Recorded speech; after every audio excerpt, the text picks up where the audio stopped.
大家好，我是小鹅。现在又到了吃菠菜的季节了。今天分享一个简单、好吃又营养的新做法。菠菜洗净，放入开水中焯软，去下草酸，更健康。捞出放入料理机内，加少许清水榨成菠菜汁，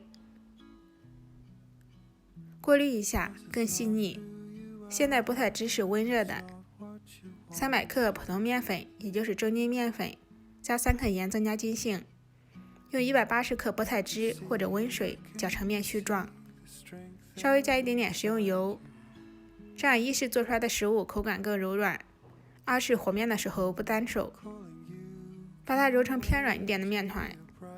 现在面团是很难揉得很光滑的，我们可以盖上保鲜膜，醒5分钟再揉。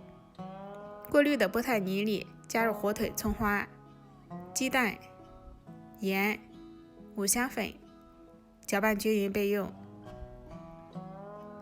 案板上可以刷一点点油，或者撒上干面粉，把洗好的面团揉光滑。擀成长条，切6个剂子，每个剂子大概是80克。剂子由外向里揉成小圆球，按扁擀成薄薄的面片。我们可以撒一点干面粉，像擀面条一样擀，就可以擀得特别薄了。面片擀好之后，卷起备用。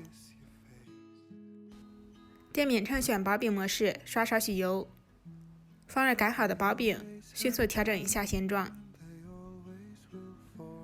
然后倒入菠菜鸡蛋液，摊平，盖上盖，烙3分钟左右。蛋液凝固之后，翻下面，再烙1分钟就熟了。这种做法是我琢磨了一夜改良版的落馍卷菜。菠菜和面不用炒菜，更简单省事，而且更营养美味。大家做鸡蛋灌饼的时候，如果饼的不鼓泡，也可以把它直接擀薄，做成这样。